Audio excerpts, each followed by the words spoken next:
The question of can I win a playoff game? Like, yeah, that's ridiculous. Yes, just because we had one chance and we lost in the last series of a game to the AFC champions, yeah, I think we can, and it just shows you how close we were. That's Derek Carr talking about the fact that he has not won a playoff game. Kirk Cousins can say he's won a playoff game. So now that Derek Carr is making $40.5 million per year in new money, although there's some BS baked into those reports, but it's the actual calculation. But it's not. We'll see. We'll see if he's there all 4 years. I digress. Buy or sell? Derek Carr, given his top 10 quarterback contract, is a top 10 quarterback in the NFL. What say you? I'm selling, Mike, because I made a list. No particular order. Aaron Rodgers, Tom Brady, Patrick Mahomes, Russell Wilson, Joe Burrow, Josh Allen, Matthew Stafford, Justin Herbert. That's 8, okay? And I think nobody would argue that except maybe Derek Carr, but nobody would argue those 8. And then I'm going to argue that Dak Prescott, Kirk Cousins, Lamar Jackson, and Deshaun Watson are better than Derek Carr. So now we're beyond 10. And then maybe you throw in Matt Ryan, Kyler Murray, Jimmy Garoppolo. I don't know, but at least Jimmy Garoppolo started a Super Bowl. I would say he's a top 15 quarterback, Mike. Top 10? No. And I always say that when you talk about someone as a top 10 quarterback in a vacuum, what happens is if you would talk about all the quarterbacks and have that conversation, you would end up with 20 top 10 quarterbacks. It is an exclusive club. And I don't think Derek Carr is a top 10 quarterback. He's between 10 and 15, closer to 15. That's what I think. And agreed. Sims will be doing his comprehensive top 40 quarterback countdown. We'll have it on PFT Live as we get close to the end of the run, where we take a break for about a month or so in June, and we'll structure it after the draft. There'll be 2 a day up until we get them done, and it'll be interesting to see where he puts Carr. Carr had 4,800 passing yards last year. I mean, Carr is good, but he's not top 10. And his contract is not as good as the other $40 million contracts that we have seen. Next topic, buy or sell. The Browns were disrespectful to Baker Mayfield.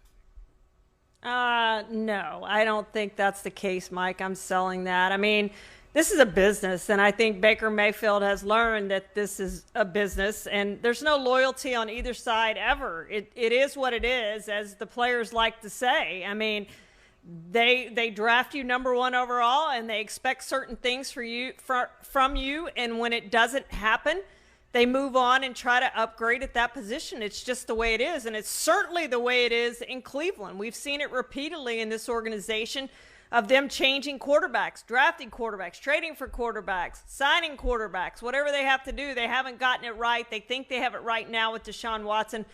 He's an upgrade on Baker Mayfield. I'm sorry, Baker. He's an upgrade on you.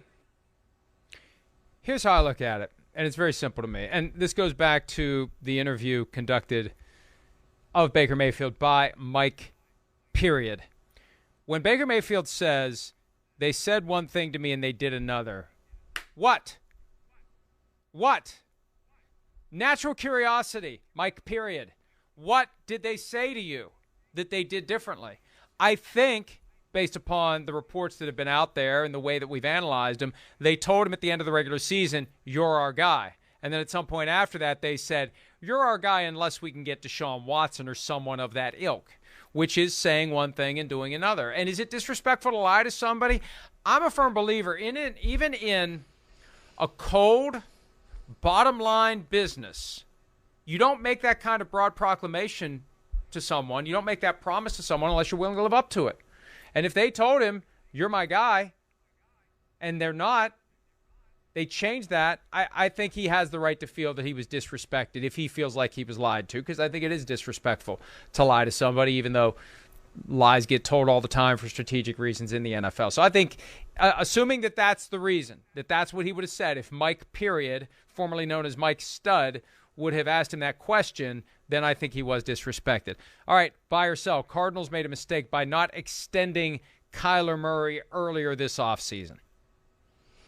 Well, probably based on what we've seen now with the contracts and where they've gone, Mike, I think it would have behooved them to do it right after the playoffs ended and get it done. And Kyler probably would be upset at the contract he has now, and the Cardinals would probably be very happy with that contract. But who knew that things were going to play out as they did, and now they have, and so now there is a rift between team and player, Mike. I want the next guy who has real leverage like Deshaun Watson had, and he had real leverage. Even with 22 lawsuits against him, he was able to get a 5-year fully guaranteed contract.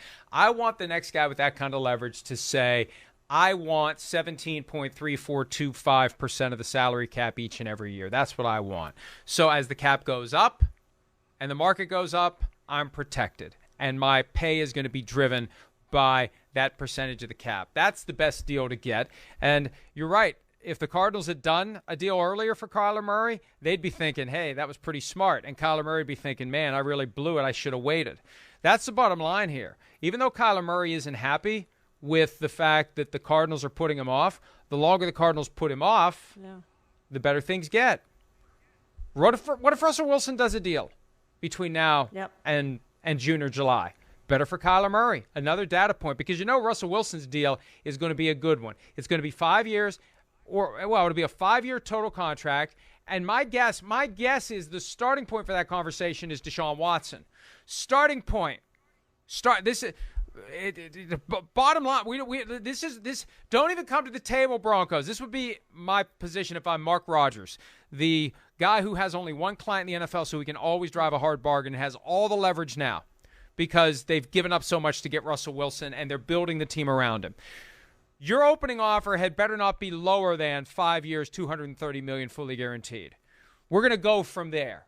That's the price of admission to even sit down and talk. We'll see what the contract becomes above that, but we're not even beginning the negotiation unless you show up at 5 years, $230 fully guaranteed. That's my thought. Yeah, exactly, Mike. That's where it needs to start for him, and I'm sure that's where he expects it to start. Hi, I'm Mike Tirico, and thanks for watching. Make sure to hit subscribe for the latest news and highlights from NBC Sports.